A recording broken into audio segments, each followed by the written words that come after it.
নিয়েছেন। মেম্বারশিপ নম্বর হচ্ছে 7067615740 এবং আমাদের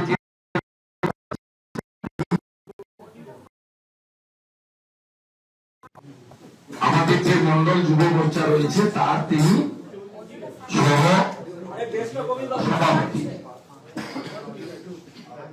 আক্রমণকারী যারা, তাদের নাম হল জাফর আলী, মেজবাউল হক, মকসুদুল মিয়া, আয়ুব আলী মিয়া,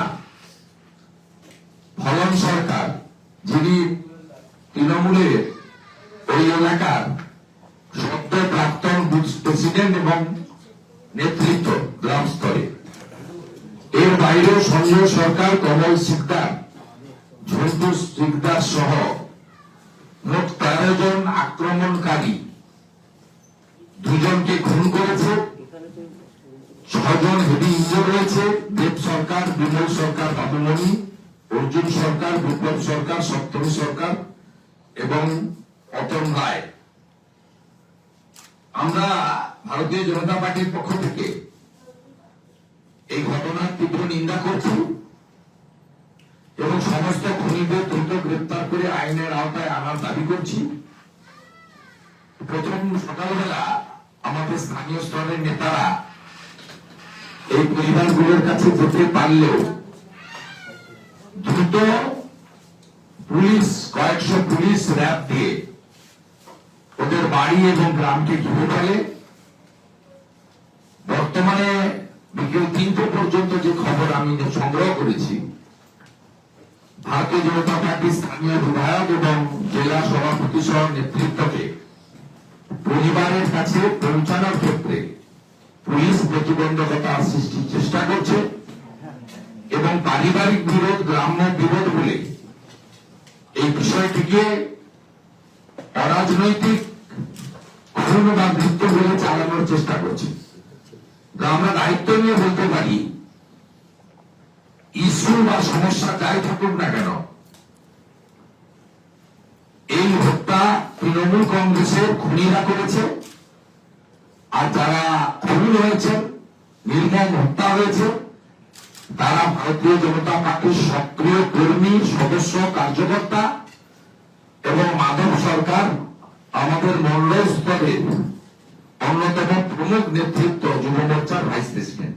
আবির্ভাবে বীরভূম, কোচবিহার এবং দক্ষিণ 24 পরগনা জেলাতে কুখ্যাত গুন্ডারা সেদিনও সক্রিয় ছিল, আজও সক্রিয়।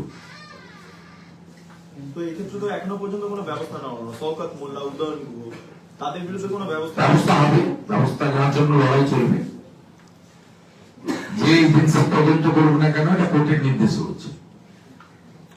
আমরা বা ক্ষতিগ্রস্ত পরিবার যদি সন্তুষ্ট না হয়, কোর্টেই যাবে। কোন এজেন্সি তদন্ত করবে এটা বিজেপি বলে দেয়নি। আমরা নিরপেক্ষ তদন্ত চেয়েছিলাম, কোর্ট সিবিআই কে দিয়েছে। সিবিআই কাজ করেছে, 400 জনকে অ্যারেস্ট করেছে, চার্জশিট করেছে। বীরভূমে যারা বেল পেয়েছিল, সুপ্রিম কোর্টে গিয়ে তাদের বেল ক্যান্সেল করে দিয়েছে।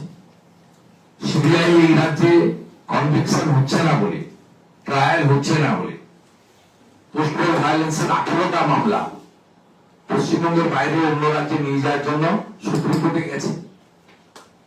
সেটা সিবিআই তার কাজ করছে। তারা এখানে অনেক বাধার সামনে করছে বলে সুপ্রিম কোর্টে জানিয়েছে। এটা আমি তাদের হয়ে বলতে পারবো না, অ্যাডভোকেসি করতে পারবো না। নির্বাচন করতে গেলে পুলিশকে নিউট্রাল করতে হবে এবং পুলিশের উপর তলাকে, Rajiv Kumar and company, Manoj Verma and company, এদেরকে কার্যত রাজ্য ছাড়া করতে হবে। শুধু পদ থেকে সরিয়ে রেখে সিভিল ড্রেস পরিয়ে দিয়ে, ওই যে মুখ্যমন্ত্রী বারবার বলেন না 2 মাসের জন্য ইলেকশন কমিশন, আগেও আমি পরেও আমি, এর ওষুধ বের করতে হবে। ওই election commission hearing a central government employee নিয়েছেন। তা অসুখ যখন হচ্ছে, ওষুধ তাদের বের করতে হবে এবং ওষুধ বের করানোর জন্য আওয়াজ তোলার যে কাজ, এই রাজ্যে প্রায় 40% ভোটের সমর্থন প্রাপ্ত, 2,33,00,000 মানুষের আশীর্বাদ প্রাপ্ত ভারতীয় জনতা পার্টি স্বচ্ছ পরিচ্ছন্ন বোমা বন্দুক গুলি মুক্ত পশ্চিমবঙ্গের নির্বাচনের জন্য আওয়াজ তুলবে। 62তে প্রিপারেশন চলছে, এরপরে ক্যানিং এ ছবি বেরোবে, এরপরে ভাঙর শুরু হলো বলে সন্দেশখালী তো আছেই, সঙ্গে বসিরহাট মিনাকা হারোয়া বেরোবে।